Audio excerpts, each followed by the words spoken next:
Hello, everyone. Welcome back to the Customer Service Show, a fortnightly podcast series where we dive into the world of customer service and unveil the strategies behind delivering exemplary customer service interactions. I'm your host, Meenakshi Arora, Head of Marketing at Search Unify, a unified cognitive platform. This is the first season of the Customer Service Show, wherein we aim to dive deep into the significance of premium support for enterprises and effective implementation strategies. And in case you missed out on our previous episodes where we discussed the basics of premium support, talked about its features, offerings, and pricing strategies, you can visit our website and catch up on the key components that make up a robust premium support package. And today, we have an engaging discussion lined up for you all about the crucial ingredient for the successful rollout of premium support programs, and that is internal partnerships. We'll dive into how forging solid partnerships within your organization can amplify the impact of your premium support offerings. But before we jump into that, let's introduce our esteemed guests. I have joining me the amazing Patricia Lugezani. She's a highly accomplished visionary professional with a distinguished career in building, revitalizing, and optimizing customer support, customer success, renewal sales, technical services, and sustaining engineering organizations to facilitate growth and customer retention. Formerly Group Vice President of Customer Experience at Marketo and Global Head of Support Strategy and Operations at Adobe, Patricia's consulting company, PL Support Solutions, focuses on customer success, premium support, and support optimization strategies. Welcome to the show, Patricia. Thank you so much for joining us. And I'm equally excited to welcome our guest speaker, Daniel Rees. Dan is a performance-focused customer success executive specializing in scaling and accelerating growth for post-startup SaaS-based organizations. A visionary leader, he seamlessly integrated customer advocacy with a bottom-line focus and has been consistently achieving remarkable outcomes. Welcome to the show, Dan. And at the heart of every successful premium support offering lies a robust framework which embraces the customer's journey, provides value at every touch point, and creates lasting impressions that extend far beyond issue resolution. As a reminder for our audience, in our podcast series, we have been exploring the different stages of the offer creation process to provide a roadmap to create a successful premium support program. And today, we will be discussing the importance of establishing healthy collaborations and partnerships across multiple levels in your enterprise. So, Patricia, so excited to have you and so excited to, talk to you here about internal partnerships. So before we delve into the importance of internal partnerships, could you walk our viewers through the key takeaways they can expect from today's episode?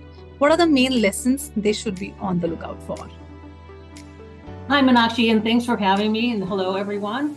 In this episode, by the end of it, we would like you to understand how to identify partners and engagement levels, communication with stakeholders early and often, establishing new relationships, and the importance of post-launch pipeline ownership. That's really, really intriguing, Patricia. And before we dive deeper into that, let us take a quick pause here and maybe take our audience back to understanding how forging internal partnerships flows as a natural evolution to your customer service function, forming a P&L. Yeah, sounds good. In our series, we've been really discussing about the best practices for transforming support operations from a cost center to a profit center. And today we really want to explore the importance of internal relationships for a successful premium support program. Absolutely, Patricia. And partnerships, as we all know, aren't just about collaboration, they are about synergy. And for our audience today, can you share the different forms and layers of internal program partnerships? And also, if we can spend some time on alignment strategies when it comes to shared objectives and workflows. Sure. As we launch premium support, we need to reposition ourselves internally to sell and deliver premium offerings. Support leaders need to become a part of the go-to-market ecosystem and engage with sales, marketing, finance, and legal to drive a sales success within the premium support program. as well as evolving working relationships for an enterprise class customer experience. If you're currently operating as a cost center, it can be challenging to change these perceptions.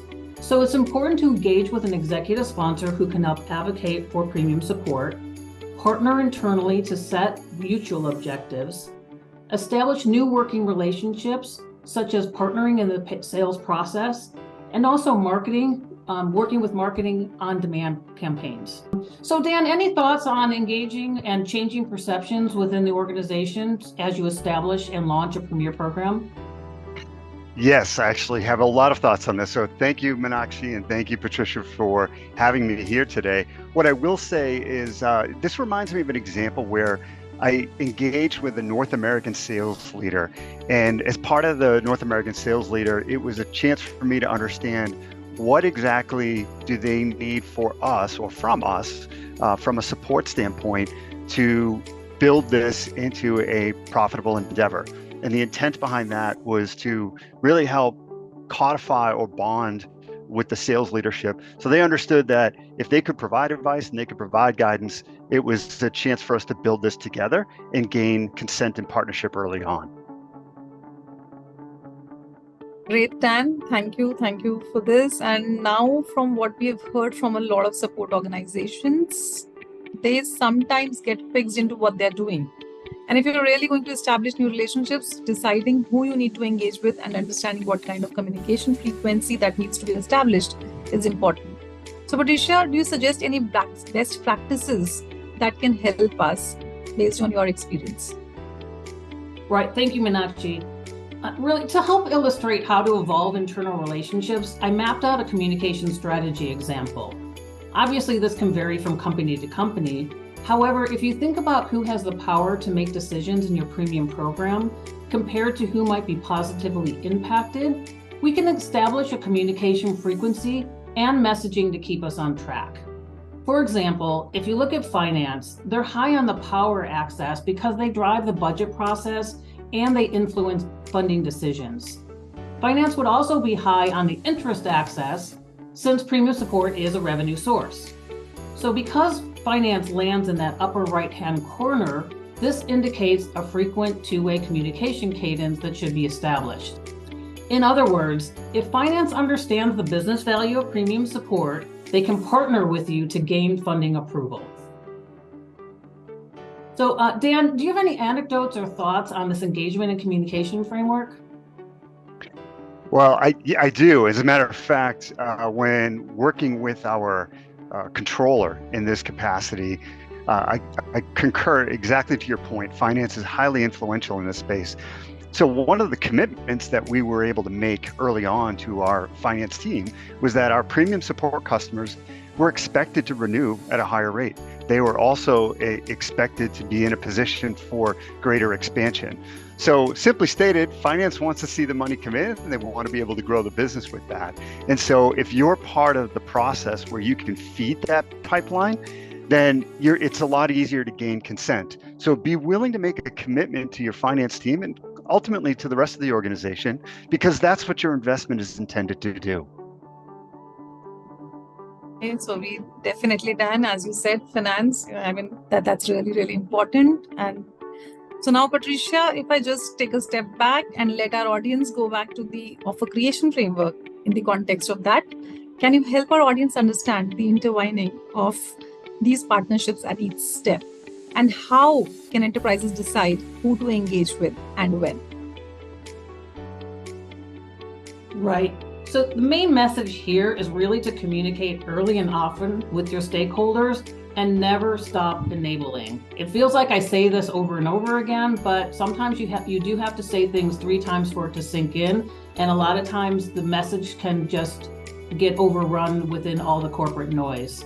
So starting at the discovery stage, it's important for people to know your objectives, gain commitment where action is needed, and make sure you're gathering feedback along the way. Like any program rollout, bringing people along for the journey will always foster active engagement. One example of a new relationship where action is needed is sales ops. since launching new offerings will require new SKUs and system updates to the sales platform. So aligning with sales to understand what the SKU creation process is, drive change management, and set mutual timelines will help prevent launch delays down the line. Perfect. And Patricia, if we move to a core partnership now, an enterprise's sales team. So, considering how important this relationship is, how does the sales team play a crucial role in incorporating your premium support offering into their deal pipelines? And any specific ownerships and responsibilities you would like to discuss with us here? Right, that's exactly right. Since the mutual objectives and the sales workflow dramatically change with the launch of premium support, it's worth the extra effort to build this relationship. So support needs to be sold along with the product, and automation such as auto attach and systematic approvals can help change this behavior. And as a profit center, support now needs to take ownership for growth activities, including monitoring the pipeline for support opportunities, participating in forecast meetings, and creating and positioning content for assisting sales. So while setting up these processes can help, building a solid relationship with sales takes time and effort. When I first launched premium support at Marketo, it was super difficult with the sales organization to get traction, even with a SPIF in place. So I partnered with one AE from the inside sales team, identified new and upsell opportunities in his territory. Selling support services helped him achieve his quota, overachieve, and earn a top sales award. So after that, the sales team was pretty eager to learn how to sell support services. And Dan, I'd really like your perspective on this. It really helped me to get one AE to become a premium support expert. Can you share any tips that you have for building productive relationships with sales? Absolutely, Patricia. And, I had one sales operations leader say, "You're now a SKU, so welcome to the product process," because that's what premium support is. We took a very similar approach, as a matter of fact. We identified one of the top performing sales representatives, account executive to be specific, and targeted that individual to position and promote this. And just as you said, not only were the deals coming in, but this individual was able to go to President's Club, and we now had a platform to celebrate what premium support was all about. It was simply a matter of just getting our foot in the door. And once we were in the door, we had all the confidence in the world that we were going to stay there and we were going to grow. But we just needed that opportunity. So I echo the statement you made. It's a great entry point to get in.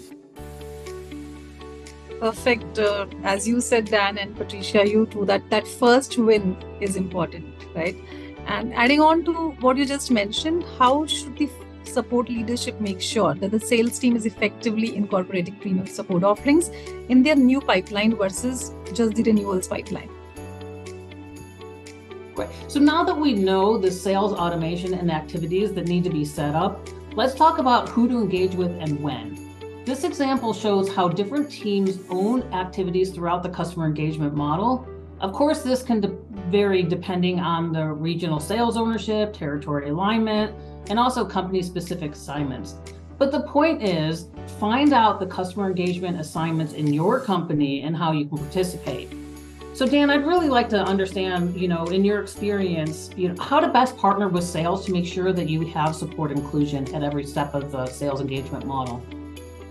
Well, I think some of the best ways, you've laid a foundation as part of the earlier component of this podcast. But what I like about the model you have listed below is, depending on the size of the organization you reside in, you may see some simplicity to this or more complexity to it. So when you're partnering in this process, I think the best thing to do is really identify use this as a template, and where does this fit for your organization? Who does the hunting, if you will, landing the new logos? Who helps with adoption? Who does cross-sell? And once you identify all that, that's your blueprint for who you need to partner with and who you need to engage. So what you're showing on the screen here is a good starting point, but for your audience, you may not have customer success and account executive and renewal specialist doing renewals. So I would encourage your audience to go out, take this, and figure out who does all this for your organization based on the bands of customers, and then work on your partnerships from there. That's a great approach. That makes a lot of sense. And it can be really complicated, right? As different companies have different ways that they engage along this model and different assignments, and it can be really unique. So this is just one example. I just want to reinforce that one more time. Right, and then I wanted to bring up one other thing. As support professionals engaging with sales, we need to be able to speak their language. So here's a brief overview of the sales terminology and how that applies to support sales. So, Dan, can you share any examples of a sales workflow that worked for you? I can, and as a matter of fact, the last item on your list was referred to as a carve-out in a definition, and carve-out makes goosebumps on people's arms because they don't necessarily like it. But we had an example here that I wanted to share because I'm not sure how familiar the audience is with all these characteristics. But just to give you some perspective, if a sales deal was being sold for $200,000 US, and a lot of times premium support, not the only way, but a lot of times premium support, they like to do an introductory trial period. So a sort of a try it, and then we believe you're going to like it, and then stick with it. So in this example, if you had a trial period for 6 months and the value annually is $50,000, that means you're essentially giving away $25,000 worth of value to the customer. And the way a carve-out would work is that when you do something like that and you close the deal needs to be made whole. And so as a result, you actually need to allocate $50,000 worth of value from the agreement. And subsequently, what that means is the SaaS component of the agreement would result in $175,000 US. And so understanding, to your point earlier, Patricia, internal partnerships, knowing how your account executives or your sales reps are being paid and how they're retiring quota, this is really important because you may do this and realize you're getting resistance from, let's say, sales leadership or potentially account executives, and you don't understand why you're receiving resistance. It may not be because they think your plan is a bad idea. It may be because they're not making as much money, or they're not retiring as much quota, or you're making it harder for them to reach their President's Club goal at the end of the year. So we just put a few questions on here. You want to make sure before doing something like this that you're aligned with your sales team right at the beginning. Is this what your company wants? Is this what your sales leadership wants? And before you do something like this, you do have to align. Don't operate in a silo. And I wonder, Patricia, throwing it back at you, if you've ever experienced something like this. Yeah, this is a great example. I do think the carve-outs, they hurt sales in the early run, but if you think about how you get customers, use it as a promo, and then you get customers on a subscription model where they love support and they're renewing every year, that has great long-term effect. But you're right, if it's impacting their quota retirement at the early stages, you might have a hard time getting this type of program off the line. Right, so there's other ways. If you can't get a trial program in place, you can also try positioning support really at the beginning of a sales cycle, and then adding customized value content. For large strategic customers, there's no reason why you can't spend a little bit of time, take your core content, and make sure you understand the best value of support for them. But the point is to get that positioned and sold along with the product at the early stages of the sales cycle, so that it doesn't get carved out or peeled off in the later stages of the sales cycle, because you can't add on support later on with a big ticket item and expect it to just sell. It has to be built into that entire sales process. There's other promos that you could use as well, right? You could use, first month free, or you could also, add in, extra services, maybe higher level, or just get customers to add it on. One other point that I would add with an introductory trial period is that if you have customers get onto this, don't have them have to sign up at the end of the trial period. Make the contract the full year, and then it would roll over automatically, so they would have to take action to remove it. And then what you're trying to do is set them up to just automatically renew and then go into the next year, because we know once they get on support, they're going to need it. And any other thoughts on that, Dan?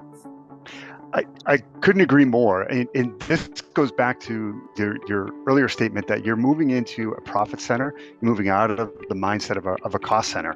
So go into this with confidence that, of course, you're going to like it.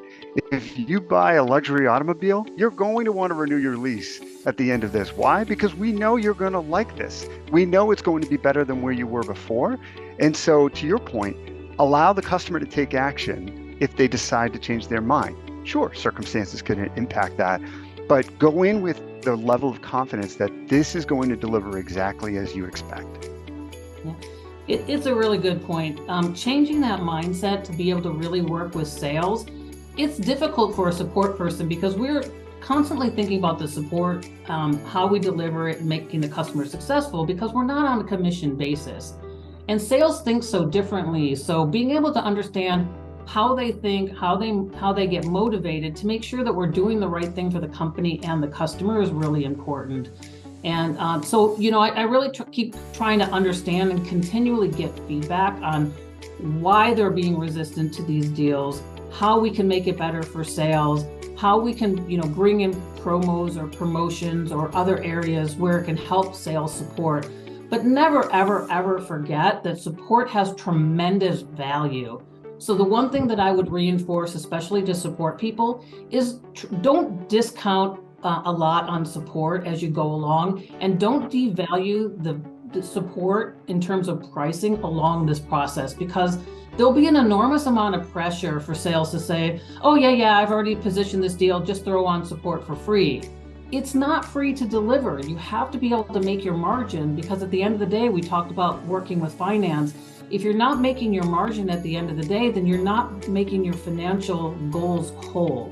And so it is important to make sure that you're remembering this, it has value, and to make sure that you're getting customers on. So early trial periods are great because they have a specific beginning and end, and then you get a customer on a long-term renewing contract. But if you discount, it's a 15% discount throughout the entire life cycle of a customer's premium program.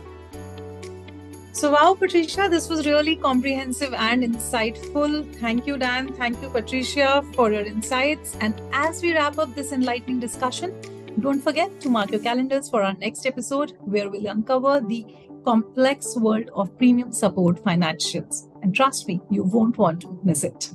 And there you have it, folks, an eye-opening exploration of premium support internal partnerships. Patricia, Dan, thank you again for sharing your wisdom with us today. And to our incredible audience, remember, the path to exceptional customer service is paved with collaborative intentions. For any questions or feedback, please drop a line at customerserviceshow@certunify.com. Until next time, stay curious, stay inspired, and keep supporting your customers with excellence. We'll catch you in the next episode of the Customer Service Show. Take care and stay tuned.